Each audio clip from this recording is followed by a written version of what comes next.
Who is the king of JRPGs? Yes, you read the title correctly. I'm pitting some JRPG giants against each other, and not in any malicious fashion. What's up, guys? It's Cali Q, and today I want to ask this question to my community.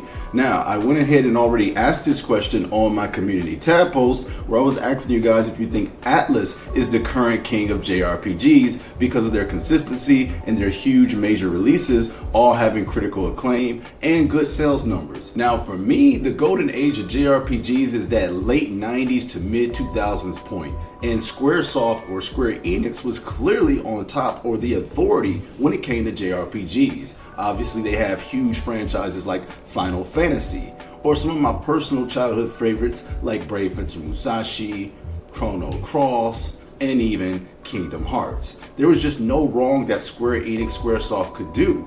However, there seems to be a shift in JRPGs. And me being a guy who loves the JRPG genre, this genre is booming right now. I mean, company after company is pumping out consistent and quality JRPGs. In fact, I think this is probably the best year we ever had. So in today's video, we're going to take a look at a few key companies that I've seen be consistent. Disclaimer, if I leave out any, I want a discussion in this video. Let me know down in the comment section below who I might have missed and who you think is really on top right now. Remember, this is all in good fun, all friendly love.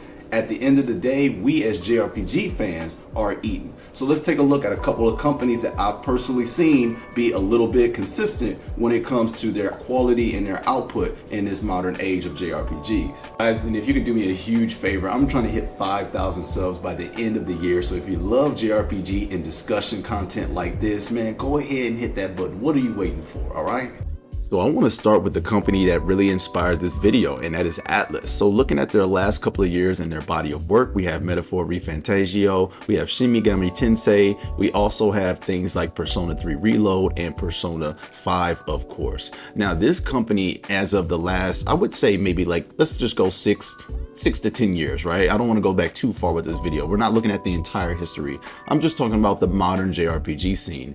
Atlus has been on a roll with almost every release that they've had. Either they've hit that 1 million sales mark, or they've gotten incredibly amazing review and critic scores, and just amazing audience and fan reaction as well. So I wanted to put Atlus into the spotlight. I mean, I cannot deny their consistency right now. Now, some folks may think that they are a little overrated or that their style of JRPG is not for them.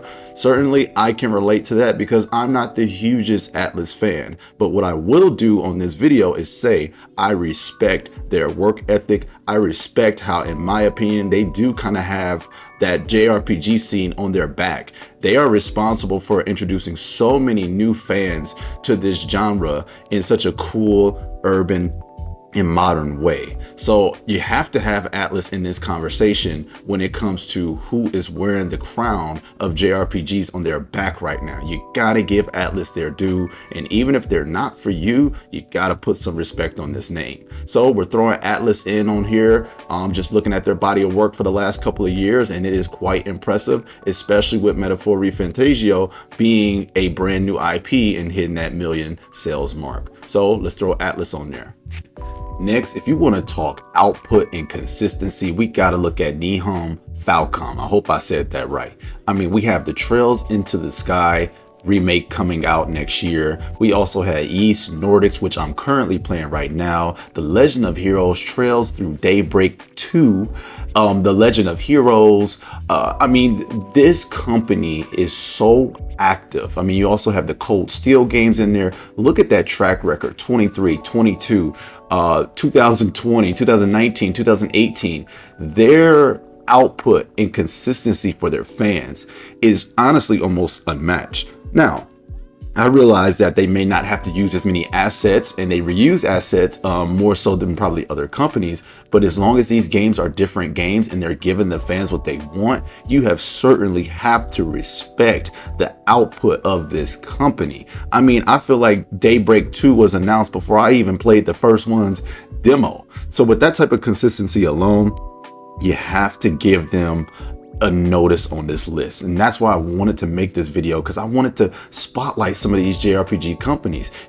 There's also Lacrimosa of Dana that came out in 2018, which I thought was a phenomenal modern JRPG. The combat system was excellent, and I still think it's the best Yeast and only Yeast game I've really played, but I think it was absolutely incredible. So, dating back to Falcom's last 4 to 6 years, let's just keep it around that area, they have been extremely consistent as well.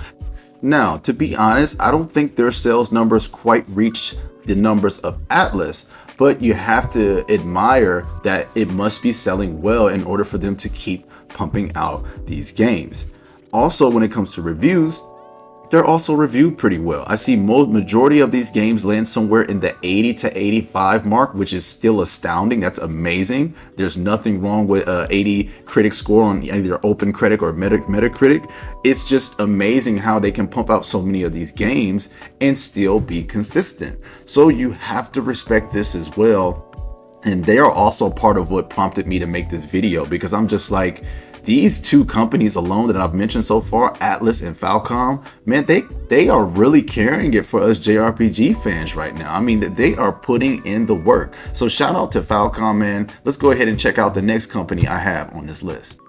Now, there's no way I can make a video like this and not include the former kings, or to some of you, current kings themselves, Square Enix. Now, if we're looking at a little bit of Square Enix, they've just released the Dragon Quest III HD 2D remake. They just came out with Romancing Saga, Revenge of the Seven. They also have Visions of Mana this year, as well as Final Fantasy VII Rebirth.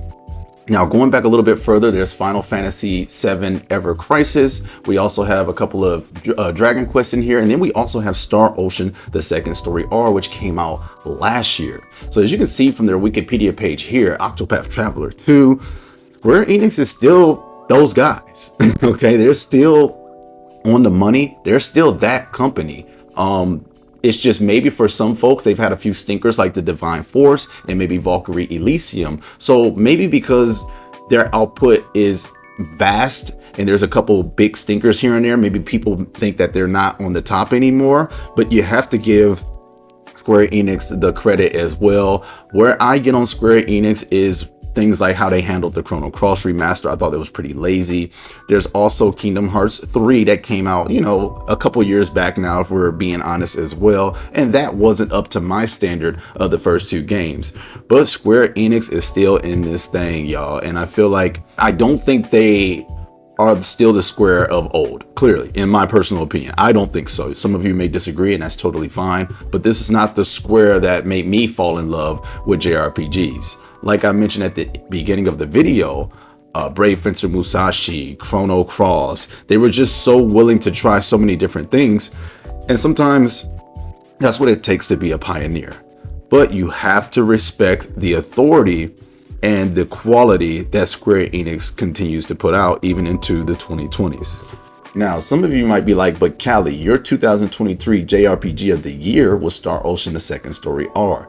Yes, it was. And that to me proves that Square can still put out quality, amazing JRPGs if they use the right tactics, use the right team, and have the right vision, especially a vision for the fans. So I still put respect on Square Enix name, man. You got to put them in the conversation when it comes to who is carrying JRPGs on their back right now. But Square has also not been happy with their sales, so who really knows what's going on?